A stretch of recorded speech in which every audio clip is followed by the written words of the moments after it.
Halos 15 oras ang tinagal ng traslasyon ngayong taon, ang pinakamabilis na prosesyon ng itim na Nazareno sa tala ng pamunuan ng Quiapo Church, ang tahanan ng imahen.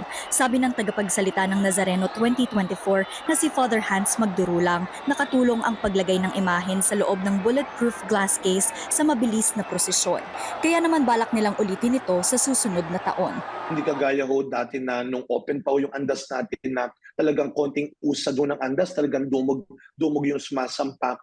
Definitely po magre-remain po kasi po nakita naman ho natin na nakatulong po sa mabilis na pag-andar ng andas at maagang pagdating yung ganun pong uri ng ating pinaglagyan. But give us some more days para ma-evaluate din po namin. No? Pinagbawalan ng mga deboto na sumampa sa andas, pero marami ang nangahas para maipunas ang kanilang tuwalyita sa glass case na nakapalibot sa imahen, sa paniniwalang may grasya ito.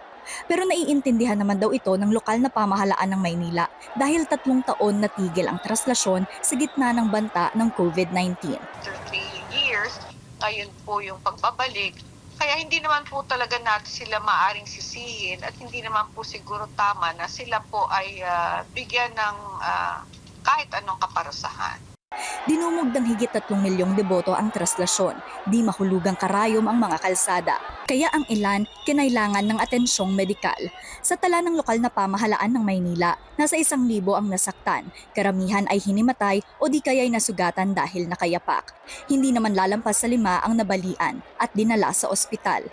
Matapos ang prosesyon, nabalot ang mga daanan ng basura.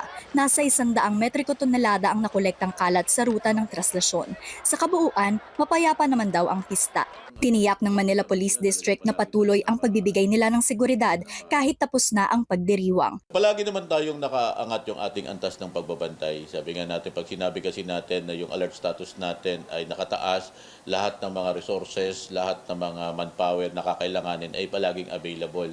Bagamat tapos na ang pista, hiling ng pamunuan ng Quiapo Church sa mga deboto, Huwag ho natin sayangin, ipagpatuloy natin sa buhay natin ang lahat ng mga naging mensahe ng pagdiriwang na ito, lalo na ang ating tema na sana hindi lang sa andas, sa altar, sa damit natin makikita ang Pong Jesus Nazareno, kundi nasa puso, nasa pag-uugali, nasa ginagawa ng bawat isa.